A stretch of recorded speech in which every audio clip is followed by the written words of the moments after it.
ಜನಾಭಿಮತ ವಿಶೇಷ ಕಾರ್ಯಕ್ರಮಕ್ಕೆ ಮತ್ತೊಮ್ಮೆ ತಮಗೆಲ್ಲ ಸ್ವಾಗತ. ಇಲ್ಲಿ ತನಕ ಸಾಕಷ್ಟು ಚರ್ಚೆ ಆಗಿದೆ. ಬೇರೆ ಬೇರೆ ಪ್ರಶ್ನೆಗಳನ್ನು ಕೂಡ ನಾವು ಕೇಳಿದ್ವಿ. ಅದಕ್ಕೆ ಸಂಬಂಧಪಟ್ಟ ಹಾಗೆ ಏನು ಉತ್ತರ ಕೊಟ್ಟಿದ್ದಾರೆ ಜನರು ಅದನ್ನು ಕೂಡ ತಾವು ನೋಡಿದ್ರಿ. ನಮ್ಮ ಜೊತೆ ಮಾತಾಡಲಿಕ್ಕೆ ವಿಶ್ವೇಶ್ವರ ಭಟ್, BK ಹರಿಪ್ರಸಾದ್, ಶ್ರೀನಿವಾಸ್, ಪ್ರಭಾಕರ್, DV ಚಂದ್ರೇಗೌಡರು ಇನ್ನು ಸ್ವಲ್ಪ ಜಾಯ್ನ್ ಆಗ್ತಾರೆ. ಪ್ರಶಾಂತ್ ನಾಥ್ ನಮ್ಮ ಜೊತೆಗಿದ್ದಾರೆ.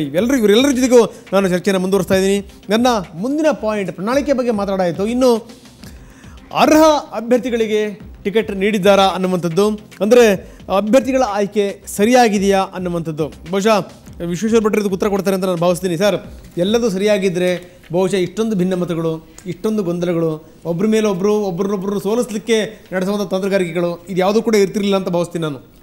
ಆದರೂ ಕೂಡ ರಂಗನಾಥ್, ನನಗನ್ನಿಸ್ತಾ ಇರುವಂಥದ್ದು ನೋಡಿ, ಇಲ್ಲಿ ಯಾವ ಪಕ್ಷ ಉತ್ತಮವಾಗಿ ಟಿಕೆಟ್ ಹಂಚಿದೆ ಅಂತಂದರೆ ಕಾಂಗ್ರೆಸ್ಸೇ ತುಂಬ ಚೆನ್ನಾಗಿ ಟಿಕೆಟ್ ಹಂಚಿದೆ ಅಂತ ಹೇಳುವಂಥ ಒಂದು ಅಭಿಪ್ರಾಯವನ್ನು ಮತದಾರರು ಕೊಟ್ಟಿದ್ದಾರೆ. ಇಲ್ಲಿ ಹರಿಪ್ರಸಾದ್ ಅವರು ಈ ಪ್ರಶ್ನೆಗೆ ಇನ್ನೂ ಹೆಚ್ಚು ನಿಖರವಾಗಿ ಕೆಲವೊಂದು ಅಂಶವನ್ನು ಹೇಳ್ಬೋದು ಅಂತ ನಾನು ಭಾವಿಸ್ತೇನೆ.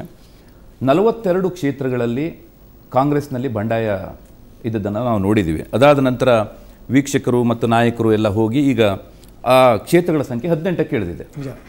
ಅಂದರೆ ಅಲ್ಲಿ ಕಾಂಗ್ರೆಸ್ ವರ್ಸಸ್ ಕಾಂಗ್ರೆಸ್ಸಿನ ಅಧಿಕೃತ ಅಭ್ಯರ್ಥಿಯನ್ನು ಸೋಲಿಸುವಂಥವರು ಕಾಂಗ್ರೆಸ್ನವರೇನೆ. ಉದಾಹರಣೆಗೆ ಭದ್ರಾವತಿಯಲ್ಲಿದ್ದಿರ್ಬೋದು, ಅಥವಾ ಬಸವನಗುಡಿಯಲ್ಲಿದ್ದಿರ್ಬೋದು, ಅಥವಾ ಇನ್ನಿತರ 18 ಕ್ಷೇತ್ರಗಳಲ್ಲಿ ಮಂಡ್ಯದಲ್ಲಿ ಇವತ್ತು ಮಂಡ್ಯದಲ್ಲಿ ಅದು ಓಪನ್ ಡಿಸ್ಪ್ಲೇ ಆಯಿತು ಅಂತ. ಇವತ್ತು ಬಳ್ಳಾರಿ ಹೈಕಮಾಂಡಿನ ಎದುರುಗಡೆನೆ ರಾಹುಲ್ ಗಾಂಧಿಯವರ ಸಮ್ಮುಖದಲ್ಲೇನೆ ಬಂಡಾಯದ ಸ್ಫೋಟ ಆಗಿದ್ದನ್ನು ಕೂಡ ನಾವು ನೋಡಿದ್ದೇವೆ ಅಂತ. ಹಾಗಿದ್ದರೂ ಕೂಡ ಕಾಂಗ್ರೆಸ್ಸಿನ ಟಿಕೆಟ್ ಹಂಚಿಕೆ ಚೆನ್ನಾಗಿದೆ ಅನ್ನುವಂಥ ಒಂದು ಅಭಿಪ್ರಾಯವನ್ನು ಕೊಟ್ಟವರು 35% ಜನ ಹೇಳಿದ್ದಾರೆ ಅಂತ. ಇದು ನಿಜಕ್ಕೂ ಕೂಡ ಆಶ್ಚರ್ಯ ಹುಟ್ಟಿಸುವಂಥ ಒಂದು ಸಂಗತಿ. ಅದ್ರ ಜೊತೆಗೆ ಇನ್ನೊಂದು ಸಂಗತಿಯನ್ನು ಕೂಡ ನಾವಿಲ್ಲಿ ಗಮನಿಸಬೇಕು. ಏನು ಅಂತಂದರೆ, ಯಾವ ಪಕ್ಷಗಳು ಕೂಡ ಯೋಗ್ಯ ಅಭ್ಯರ್ಥಿಯನ್ನು ಚುನಾವಣಾ ಕಣಕ್ಕೆ ಇಳಿಸಿಲ್ಲ ಅಂತ ಹೇಳಿದವರ ಸಂಖ್ಯೆ 9%. ಓಕೆ, ಅಂದರೆ ಇದ್ರ ಎಲ್ಲೋ ಒಂದು ಕಡೆಗೆ ಈ ಎಲ್ಲ ಪಟ್ಟಿಯನ್ನು ನೋಡಿದಾಗ ನಮ್ಗನ್ನಿಸುವಂಥದ್ದು ಏನು ಅಂತಂದರೆ, ಅಭ್ಯರ್ಥಿಗಳು ಅರ್ಹ ವ್ಯಕ್ತಿಗಳಿಗೆ, ಯೋಗ್ಯ ಅಭ್ಯರ್ಥಿಗಳಿಗೆ ಟಿಕೆಟ್ ಹಂಚಿಕೆ ಆಗಿಲ್ಲ ಹೇಳುವಂಥದ್ದನ್ನು ನಾವಿಲ್ಲಿ ಮೇಲ್ನೋಟಕ್ಕೆ ನಮಗೆ ಕಾಣುತ್ತೆ ಅಂತ. ಹರಿಪ್ರಸಾದ್ ಜಿ, ಈಗ ತಾವು ತಮ್ಮ ಸಮೀಕ್ಷೆಯಲ್ಲಿ ಒಂದು ಕಡೆ ಹೇಳಿದಿರಿ ಅಭ್ಯರ್ಥಿಗಳ ಆಯ್ಕೆ ಸರಿಯಾಗಿದೆಯಾ ಅಂತೇಳಿ. 72% ಭಾಗದಷ್ಟು ಜನ ಇಲ್ಲ. ಇಲ್ಲಿ ಅದರಲ್ಲಿ ಏನು ಅಂತಂದರೆ, ಕಾಂಗ್ರೆಸ್ ಮತದಾರರಿಗೆ ಮಾತ್ರ ಕೇಳಿರುವಂಥ ಪ್ರಶ್ನೆ ಕೂಡ ಇದೆ. ಅದನ್ನು ಗ್ರಾಫಿಕ್ಸ್ ಮುಖಾಂತರ ತೋರಿಸಿಲ್ಲ ನಾವು. 40%ಗೆ ಬನ್ನಿ, ಸಂತೋಷ ಆಗುತ್ತಾ ನಿಮಗೆ? ಅದಕ್ಕೆ ಬನ್ನಿ. 40%ಅಲ್ಲಿ ಬಂದಾಗ ಅದು ಕಾಂಗ್ರೆಸ್ ಪಕ್ಷ ಭಾಳ ಹಳೆಯ ಪಕ್ಷ, ಚುನಾವಣೆಗಳಲ್ಲಿ ಭಾಳ ಎಕ್ಸ್ಪರ್ಟೀಸ್ ಇರ್ತಕ್ಕಂಥ ಪಕ್ಷ. Block Congress committee recommendations, district Congress committee recommendation, Pradesh Congress committee recommendation, ಇದು 3 ಸ್ಟೇಜಸ್ ಆದಮೇಲೆ ಪ್ರದೇಶ್ ಎಲೆಕ್ಷನ್ ಕಮಿಟಿಗೆ ಹೋಗುತ್ತೆ. ಅಲ್ಲಿ ಅವರು ಅದನ್ನು ಭಾಳ ಚರ್ಚೆ ಮಾಡಿ, ನಾವು 2 ದಿವಸ ಇಲ್ಲಿ ಚರ್ಚೆ ಮಾಡಿದ್ವಿ ಯಾವುದೋ ಒಂದು ರಿಸಾರ್ಟಲ್ಲಿ. ತದನಂತರ ಸ್ಕ್ರೀನಿಂಗ್ ಕಮಿಟಿಗೆ ಅಂತ ಹೋಗುತ್ತೆ. ಸ್ಕ್ರೀನಿಂಗ್ ಕಮಿಟಿನಲ್ಲಿ 5 ಜನ ಇರ್ತಾರೆ.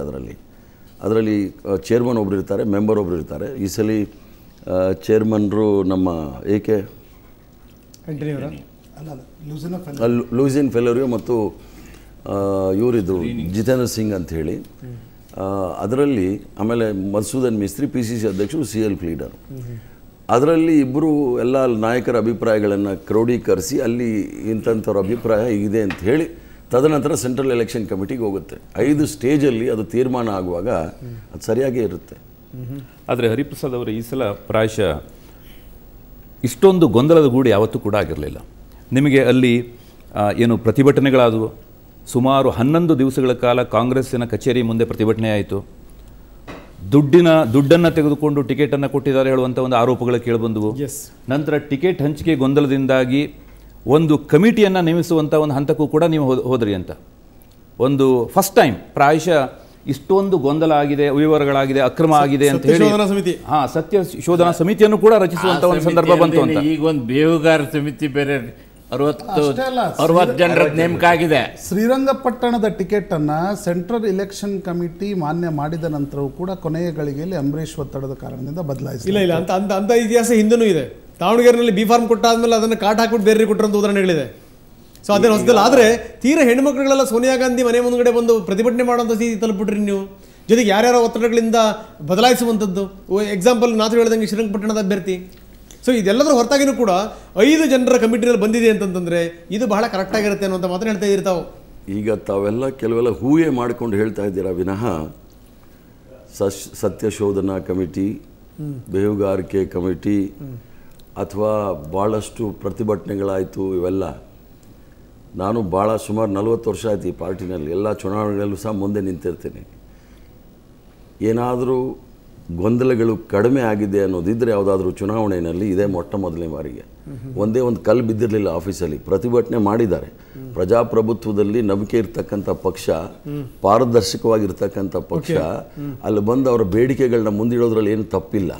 ಬಂದೆ ವಿಷ ಕುಡಿಯೋ ಮಟ್ಟಕ್ಕೆ ಹೋದ್ರು, ಮೈ ಮೇಲೆ ಸೀಮೆ ಎಣ್ಣೆ ಸುರ್ಕೊಂಡು ಬೆಂಕಿ ಹಚ್ಕೊಳ್ಳೋ ಮಟ್ಟಕ್ಕೆ ಹೋದ್ರು, ಹೆಣ್ಮಕ್ಳುಗಳು ಒಂದು ಪ್ರತಿಭಟನೆ ಮಾಡಿದ್ರು, ಕೆಲವರಂತೂ ನೇರವಾಗಿ ಘೋಷಣೆ ಮಾಡಿದ್ರು ನಾವು ಇರುವಂತ ಪ್ರೆಸೆಂಟ್ ಅಭ್ಯರ್ಥಿಯ ಪರವಾಗಿ ಕೆಲಸ ಮಾಡೋದಿಲ್ಲ ಅನ್ನುವಂಥದ್ದು.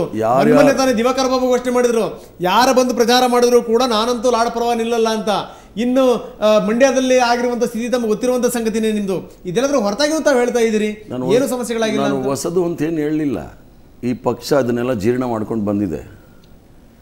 ಈ ಪಕ್ಷ ಕೇವಲ ಅಷ್ಟೊಂದು ನಾನು ಹೇಳಿದ ತಮಗೇನು ಅಂದರೆ, ಹೋದ್ಸಲಿ ಪಕ್ಷದ ಕಚೇರಿಯನ್ನೇ ಪುಡಿ ಮಾಡಿಬಿಟ್ಟಿದ್ರು. ಈ ಸಲ ಆ ಥರದ್ದೇನು ಆಗಲಿಲ್ಲ. ಅಲ್ಲ, ಕೊನೆಗೆ ನೀವು ಹೇಳಿದ್ರಿ ಯಾರ್ಯಾರು ಗಲಾಟೆ ಮಾಡ್ತಾರೋ ಅವ್ರನ್ನ ಪಕ್ಷದಿಂದ ಹೊರಗಡೆ. ಹರಿಪ್ರಸಾದ್, ಇಷ್ಟಂತರೂ ಹೋಗ್ತೀರಾ ಟಿಕೆಟ್ ಹಂಚಿಕೆಯನ್ನು ಇನ್ನೂ ಚೆನ್ನಾಗಿ ಮಾಡ್ಬೋದಿತ್ತು ಅಂತ? ಇನ್ನು ಸಿಸ್ಟಮ್ಯಾಟಿಕ್ ಆಗಿ ಮಾಡ್ಬೋದಾಗಿತ್ತು ನೀವು ಹೇಳ್ತಾರೆ. ಯಾಕಂದ್ರೆ ಅಧಿಕಾರಕ್ಕೆ ಬರಬೇಕು ಅಂತಕ್ಕಂಥ ಕನಸನ್ನ ಕಾಣ್ತಾ ಇರ್ತಕ್ಕಂಥ ಪಕ್ಷ ಹಂಚತಕ್ಕಂಥ ವ್ಯವಸ್ಥೆನ ನೋಡಿ, ಅಷ್ಟೊಂದು ಪೂರ್ತಿ ಪ್ರೂಫ್ ಇಟ್ಕೊಂಡು ಮಾಡೋದು ಕಷ್ಟ. 40% ನೀವು ಕೊಟ್ಟಿದ್ದೀರಿ ನೋಡಿ, ಅದೇ ಭಾಳ ದೊಡ್ಡದು. ಇರಿ, ಬಂದೆ ಬೇರೆ ಪಕ್ಷದಲ್ಲಿ ಈ ಥರ ತೀರ್ಮಾನ ಆದಾಗ ಬಂದು ಕೇಳಿ. ಈ ಪಕ್ಷದಲ್ಲಿ ಭಾಳ ಪಾರದರ್ಶಕತನ ಇಟ್ಕೊಂಡು ಇವರು ತೀರ್ಮಾನ ಮಾಡಿದ್ದಾರೆ, ಅದರಿಂದ ಅದು ಭಾಳ ಚೆನ್ನಾಗಿದೆ. ಬಂದೆ ಚರ್ಚಿಲ್ ಎಲ್ಲೋ ಒಂದು ಕಡೆ ಹೇಳ್ತಾರೆ, society prepares the criminal commits it ಅಂತ ಹೇಳಿ. ಏನು ಸಾರ್ವಜನಿಕರು ಬಂದು ನಮ್ಗೆ ಹೇಳ್ತಾರೆ ಅದನ್ನು ಕೇಳೋ ಶಕ್ತಿನೂ ನಮಗಿದೆ, ಅದನ್ನು ಜೀರ್ಣ ಮಾಡ್ಕೊಳ್ಳೋ ಶಕ್ತಿನೂ ಇದೆ. ಏನು ಇದೇನಾಗಿದೆ ಅಂದರೆ, ಎಲ್ಲ ಮಾಧ್ಯಮದವರೆಲ್ಲ ಅವ್ರಿಗೆ ಹಾಟ್ ನ್ಯೂಸ್ ಬೇಕು ಅವ್ರಿಗೆ. ಯಾಕಂದರೆ 24 hours ನಡಿಬೇಕು. ಜಗಳ ಮಾಡ್ತಾರೆ, ಅದನ್ನು ತೋರಿಸ್ತಾರೆ, ಅದರಲ್ಲೇ ಕೆಲವ್ರು ಗೆಲ್ಲಕ್ಕೆ ಪ್ರಯತ್ನ ಮಾಡ್ತಾರೆ. ಒಂದು ರಾಜ್ಯದಲ್ಲಿ ಆ ಥರ ಆಯಿತು, ವೆಲ್ ಆರ್ಕೆಸ್ಟ್ರೇಡ್ ಅಜಿಟೇಷನ್ ಆಯಿತು. ಅಲ್ಲಿ ಹೋದರೆ ನನ್ನ ಫೈರ್ ಫೈಟಿಂಗ್ ಅಂತ ಕಳಿಸಿದ್ರು, ಅಲ್ಲಿ ಜಗಳನೇ ಇಲ್ಲ. ನೀವು ಹಿಂಗೆ ಗೊತ್ತಾ, ಮಾಧ್ಯಮಗಳಿಗೆ ಕೆಲಸವೇ ಇಲ್ಲ ಅನ್ನೋ ರೀತಿಯಲ್ಲಿ ಹೇಳ್ತಾ ಇದ್ದೀರಿ. ಆಮೇಲೆ ಹಿಂಗೆ ಗೊತ್ತಾ, ಇಂಪಾಗಿ ತಂಪಾಗಿ ನಿಮ್ಗೆ ಏನಾದ್ರು ಹೇಳಿದಂಥ ಸಂದರ್ಭದಲ್ಲಿ ಭಾಳ ಖುಷಿ ಆಗುತ್ತೆ ರಾಜಕೀಯ ನಾಯಕರಿಗೆ. ತಪ್ಪು ನೋಡ್ರಿ, ಇದು ಸರಿ ಮಾಡ್ಕೊಳ್ಳಿ ಅಂತ ಪ್ರಶಾಂತ್ ಹೇಳಿದಂಥ ಒಂದು ಮಾತು ನಿಜಕ್ಕೂ ವ್ಯಾಲಿಡ್ ಪಾಯಿಂಟ್. ಅದು ಅಧಿಕಾರಕ್ಕೆ ಬರುವಂಥ ಹಪಾಪಿನಲ್ಲಿದ್ದೀರಿ ನೀವು, ಆ ಹೊಸ್ತಿಲಲ್ಲಿದ್ದೀರಿ. ಒಂದಷ್ಟು ಶಿಸ್ತುಬದ್ಧವಾಗಿ ಟಿಕೆಟ್ ವಿತರಣೆ ಮಾಡಿ ಅರ್ಹರಿ ಕೊಡಿ ಎನ್ನುವಂಥದ್ದು. ಎಕ್ಸಾಂಪಲ್, ಭದ್ರಾವತಿನಲ್ಲಿ ಸಂಗಮೇಶನ್ ಬದಲಾಯಿಸುವಂಥ ಅಗತ್ಯ ಏನಿತ್ತು? CM ಇಬ್ರಾಹಿಂ ಅವರಿಗೆ ಟಿಕೆಟ್ ಕೊಡುವಂಥ ಅಗತ್ಯ ಏನಿತ್ತು? ನೀವು ಇರುವಂಥ ಶಾಸಕರನ್ನು ಪಲಾಟ ಮಾಡಿದ್ದೀರಿ, ಕೊಡುವಂಥವ್ರಿಗೂ ಕೂಡ ಸರಿಯಾದಂಥವ್ರಿಗೆ ಕೊಟ್ಟಿಲ್ಲ. ನನಗೆ ಅನಿಸ್ತಾ ಇದೆ, ಟಿಕೆಟ್ ನೀಡಿಕೆ ವಿಚಾರದಲ್ಲಿ ಆಗಿರುವಂಥ ಗೊಂದಲದಿಂದಲೇ ನಿಮಗೆ ಕನಿಷ್ಠ ಪಕ್ಷ 12ರಿಂದ 15 ಸೀಟ್ಗಳಿಗೆ ಹೊಡೆತ ಬೀಳುತ್ತೆ ಅಂತ ಹೇಳಿದ್ದ. ಒಪ್ತೀರಾ ತಾವು? ಈಗ ಜಾಸ್ತಿ ನೋಡಿ, ಅದು ನಿಮ್ಮ ಅನಿಸಿಕೆ ಇರ್ಬೋದು, ನಮ್ಮ ಹಿರಿಯರಾದ ಕೆ ಶ್ರೀನಿವಾಸ್ ಅವರ ಅನಿಸಿಕೆ ಇರ್ಬೋದು. ಜನರ ಅಭಿಪ್ರಾಯ 2400 ಅರ್ಜಿಗಳಿತ್ತು ನಮ್ಮಲ್ಲಿ. 224 ಕ್ಷೇತ್ರಕ್ಕೆ 2400 ಅರ್ಜಿಗಳಿದ್ದಾಗ ಸಾಮಾನ್ಯ ಎಲ್ಲೋ ನನ್ನ ಕೈ ತಪ್ಪೋಯ್ತು ಅಂತೇಳಿ ಯಾರಾದರೂ ಮಾಡಿರ್ತಾರೆ, ಇಲ್ಲ ಅಂತ ನಾನು ಹೇಳೋದಿಲ್ಲ. ಆದರೆ ಇವತ್ತು ಬನ್ನಿ, ಮಹಿಳೆಯರು ಯಾರು ಸೋನಿಯಾ ಗಾಂಧಿ ಮನೆ ಮುಂದೆ ಕೂತ್ಕೊಂಡು ಪ್ರೊಟೆಸ್ಟ್ ಮಾಡಿದ್ರು ಅಂದಲ್ಲ, ಅವರೆಲ್ಲ ಕೆಲಸ ಮಾಡ್ತಾ ಇದ್ದಾರೆ. ಮಾಡಲೇಬೇಕಲ್ಲ ಸರ್, ಪಾಪ ಅನಿವಾರ್ಯ. ಪಕ್ಷದಲ್ಲಿ ಒಬ್ಬರಿಗೆ ಟಿಕೆಟ್ ಕೊಡೋಕ್ಕಾಗೋದು, 2400 ಜನಕ್ಕೆ ಟಿಕೆಟ್ ಕೊಡೋಕ್ಕಾಗೋದಿಲ್ಲ. 2400ರಲ್ಲಿ 224ನ ಆರಿಸೋದಿದೆ. ನೋಡಿ, ಕೆಲವು ಪಕ್ಷಗಳಿಗೆ ಕಡೆ ತನಕ 224 ಸೀಟ್ ಅರ್ಜಿಗಳು ಸಿಕ್ಕಿರಲಿಲ್ಲ. ಕೆಲವು ಪಕ್ಷದವ್ರು ರಾಷ್ಟ್ರೀಯ ಪಕ್ಷ ಅನ್ಕೊಳ್ಳೋರು, ಅವ್ರ ಪರಿಸ್ಥಿತಿನೂ ಅದೇ ಇತ್ತು. 224 ಸೀಟ್ ಸಿಕ್ಕಲಿಲ್ಲ, ಅಭ್ಯರ್ಥಿಗಳಿರಲಿಲ್ಲ. ಎಲ್ಲಿಂದ ಲೋನ್ ತಗೊಳ್ಬೇಕಾಗಿತ್ತು. ಅಲ್ಲ ತೀರಾ ಪಾಪ ಸುದರ್ಶನ್ ಅಂತ ಒಬ್ಬ ಸಭ್ಯಸ್ಥರಿಗೆ ಅವ್ರು ಎಲ್ಲ ಸಂದರ್ಭದಲ್ಲೂ ನಿಮ್ಮ ಪಕ್ಷದ ಸಮರ್ಥನೆ ಮಾಡ್ಕೋಬೇಕು, ಎಲ್ಲ ಚಾನಲಲ್ಲೂ ಕೂತ್ಕೊಂಡು ಮಾತಾಡಬೇಕು. ಅವರು ತೀರಾ ಅಧ್ಯಕ್ಷರ ವಿರುದ್ಧನೇ ಪತ್ರ ಬರೆಯಮಟ್ಟಕ್ಕೆ ಹೋದ್ರು. ಅಂದರೆ ಅಷ್ಟು ಮನಸ್ಸು ನೋಯಿಸ್ಬಿಟ್ರಿ ಅಂತ ಟಿಕೆಟ್ ನೀಡಿಕೆ ವಿಚಾರದಲ್ಲಿ. ನೋಡಿ, ಕಾಂಗ್ರೆಸ್ ಪಕ್ಷ ಎಲ್ರಿಗೂ ಸಹ ಅವ್ರು ಕೊಡಬೇಕಾದಂಥದ್ದನ್ನು ಗೌರವವನ್ನೆಲ್ಲ ಕೊಟ್ಟಿರುತ್ತೆ. ಅವರು 4 ಸಲ 5 ಸಲ MLC ಆಗಿದ್ದರು, ಚೇರ್ಮನ್ರಾಗಿದ್ದರು. ಪಾರ್ಟಿ ಇದು ಎಲ್ಲರೂ ಸಹ ಪರ್ಮನೆಂಟಾಗಿ ಯಾರೂ ಇರೋಕ್ಕಾಗೋದಿಲ್ಲ. ಯಾರ್ಯಾರಿಗೆ ಅವಕಾಶ ಎಲ್ಲೆಲ್ಲಿ ರಾಜಕೀಯವಾಗಿ ತೀರ್ಮಾನ ತೆಗೆದುಕೊಳ್ಬೇಕು ಅದನ್ನು ತಗೊಂಡಿರುತ್ತೆ. ಹರಿಪ್ರಸಾದ್ ಅವರೇ, ನಾನು ಕೊನೆಯ ಪ್ರಶ್ನೆಯನ್ನು ಕೇಳ್ತೀನಿ. ತುಂಬ ಅಂದರೆ ನಮಗೆ 1 ತಿಂಗಳಿನಿಂದ ನೀವು ಒಂದು ರೀತಿಯಾಗಿರ್ತಕ್ಕಂಥ ಒಂದು ರೆಡಿಮೇಡ್ ಫುಡ್ಡನ್ನು ಕೊಡ್ತಾ ಇದ್ರಿ. ರಾಹುಲ್ ಗಾಂಧಿ ಇದ್ದಾರೆ, ಇಂಟೆಲಿಜೆನ್ಸ್ ಕಮಿಟಿ ರಿಪೋರ್ಟ್ಸ್ಗಳಿವೆ, 10 ಕಮಿಟಿ ರಿಪೋರ್ಟ್ಸ್ಗಳಿವೆ ಅಂತಕ್ಕಂಥದ್ದು. ಅಂದರೆ ಸತ್ಯ ಇರ್ತಕ್ಕಂಥದ್ದು, ಕಡೆಯ ಗಳಿಗೆಯಲ್ಲಿ ಸಿದ್ದರಾಮಯ್ಯ ಪರಮೇಶ್ವರ್ ಜಂಟಿಯಾಗಿ ಟಿಕೆಟನ್ನು ಹಂಚಿಕೆ ಮಾಡ್ಕೊಂಡ್ಬಿಟ್ರು. ಉಳಿದ ಪ್ರಧಾನ ಕಾರ್ಯದರ್ಶಿಗಳೇ, ನೀವು ಇವತ್ತು ಸತ್ಯವನ್ನು ಹೇಳ್ತಿರೋ ಇಲ್ಲ ನನಗೆ ಗೊತ್ತಿಲ್ಲ, ಆದರೆ ಅನೇಕ ಪ್ರಧಾನ ಕಾರ್ಯದರ್ಶಿಗಳು, ಕೇಂದ್ರ ಸಚಿವರ ಜೊತೆಗೆ ನಿಮ್ಮ ಉಸ್ತುವಾರಿಗಳು ಕಡೆಯ ದಿನಗಳವರೆಗೂ ಕೂಡ ಮಾತುಕತೆಯನ್ನು ನಡೆಸಿರಲಿಲ್ಲ. ಈಗ ಇಂಟರ್ನಲ್ ಡಿಸ್ಕಷನ್ಸ್ ಏನು ಅಂತ ನಾನು ಎಲ್ಲೂ ಹೇಳಲಿಕ್ಕಾಗೋದಿಲ್ಲ. ನಾನು ಹಲವಾರು ರಾಜ್ಯಗಳ ಉಸ್ತುವಾರಿ ವಹಿಸಿದ್ದೀನಿ, ಹಲವಾರು ಚುನಾವಣೆಗಳನ್ನು ಮಾಡಿದ್ದೇನೆ, ಕಷ್ಟಕರವಾದ ರಾಜ್ಯಗಳಲ್ಲೂ ಸಹ ಮಾಡಿದ್ದೇನೆ. ಸ್ವಾಭಾವಿಕ ಇದು.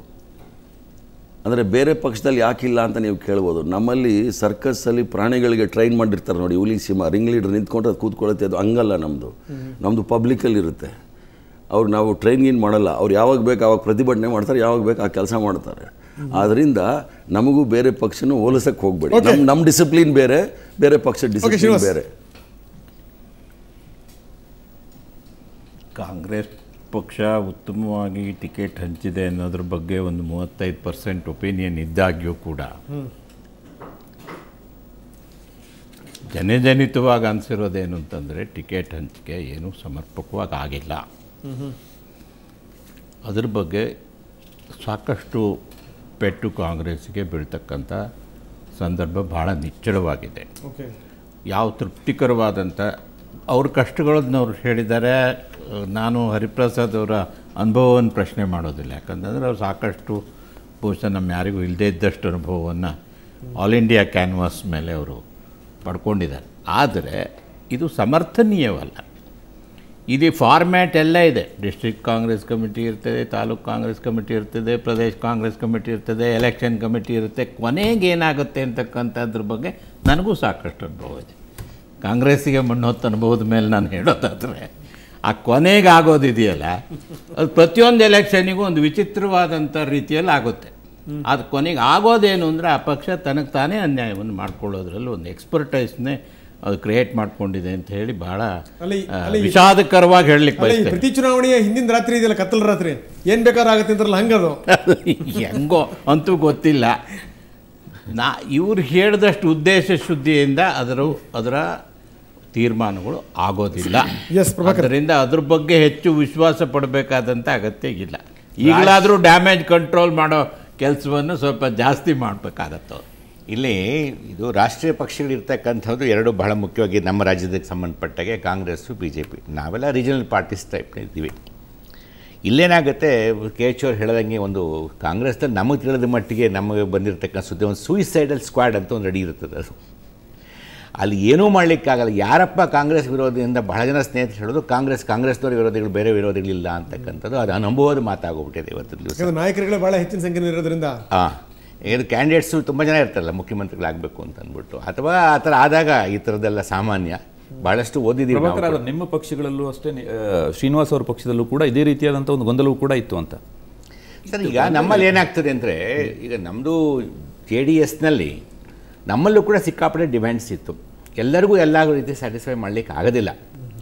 ಎಲೆಕ್ಷನ್ ಕಮಿಟಿ ಇರತಕ್ಕಂಥ ಪಾಪ ಅವರು ತುಂಬ ಪ್ರಯತ್ನ ನಡೆಸಿದ್ರು. ಬಸವರಾಜ ಹೊರಟ್ಟಿ ಅವರು ಕೂಡ ಅವರ ಆಡಳಿತ ಅವರು ಕೆಲವೊಂದು ಕಡೆ ಡಿಮ್ಯಾಂಡ್ ಇತ್ತು, ಕೆಲವೊಂದು ಕಡೆ ನೀವು ಟಿಕೆಟ್ ಯಾರಿಗೆ ಕೊಡಬೇಕು ಅಂತ ಪರದಾಡಿದ್ರಿ.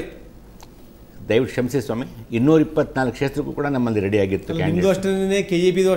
KJPಗೂ ನಮ್ಗೆ ಒಂದು ಮಾಡಬೇಡಿ. ಅಲ್ಲ ರಂಗನಾಥ್, ಕ್ಷಮಿಸಿ ರಂಗನಾಥ್ ಅವರೇ, JDSಗೂ KJPಗೆ ಎಲ್ಲಿಂದ ಮಾಡ್ತೀರಾ? ನೆನ್ನೆ ಮನೆ ನಮ್ಮ ಕೂಸಿನ ಊಟ 3 ತಿಂಗಳು 4 ತಿಂಗಳು ಆಗಿಲ್ಲ. ನಮ್ಮದು ಜನತಾ ಪರಿವಾರ ಯಾವತ್ತಿಂದ 77ರಿಂದ ಇರ್ತಕ್ಕಂಥ ಜನತಾ ಪರಿವಾರ ಅಲ್ಲ ಅವ್ರ ಬಲ ಇರ್ತಕ್ಕಂಥದ್ದು ಬಹಳ ಮುಖ್ಯವಾಗಿ BJPಯವ್ರನ್ನ ಮುಗಿಸ್ಲಿಕ್ಕೆ ಎಷ್ಟು ಬಲ ಬೇಕೋ ಅವ್ರು ಬಲ ಮಾಡ್ಕೊಬೋದು ಅಷ್ಟೇ. ಅವರು ನಮ್ಮದು ನಮ್ಮ ಜನತಾ ಪರಿವಾರ 77ರಿಂದ ಬಂದಿದೆ. ಇವತ್ತು JDSನಲ್ಲಿ ನಾವಿದ್ದೀವಿ. ನಾವು ಕೂಡ ಎಷ್ಟು ಎಕ್ಸಸೈಸ್ ಮಾಡಬೇಕು ಎಲ್ಲ ಎಕ್ಸಸೈಸ್ ಮಾಡಿದ್ದೀವಿ. ಆದರೆ ರಾಷ್ಟ್ರೀಯ ಪಕ್ಷ ಎಕ್ಸಸೈಸ್ ಮಾಡ್ಲಿಕ್ಕೆ ಆಗದೇ ಇದ್ರು ಕೂಡ ರಾಜ್ಯ ಮಟ್ಟದಲ್ಲಿ ಒಳ್ಳೆ ಎಕ್ಸಸೈಸ್ ಮಾಡಿದ್ದೀವಿ ನಾವು. ಎಸ್ ಸರ್, ಮುಂದಿನ ಪಾಯಿಂಟ್ ನೋಡೋಣ. ಮತ ಹಾಕುವಾಗ ಯಾವ ಅಂಶವನ್ನ ಮುಂದಿಟ್ಕೊಂಡು ಮತದಾರ ಮತ ಹಾಕ್ತಾನೆ ಅನ್ನುವಂಥದ್ದು ಒಂದು. ಇನ್ನು BSY ಫ್ಯಾಕ್ಟರ್ ಅನ್ನುವಂಥದ್ದು ಎಷ್ಟು ಮಟ್ಟಿಗೆ ವರ್ಕ್ ಆಗ್ತಾ ಇದೆ ಕರ್ನಾಟಕದಲ್ಲಿ, ಅದ್ರ ಬಗ್ಗೆ ನೋಡೋಣ. ಅದಕ್ಕಿಂತ ಮೊದಲು ಮತ್ತೊಮ್ಮೆ ಸ್ಮಾಲ್ ಬ್ರೇಕ್.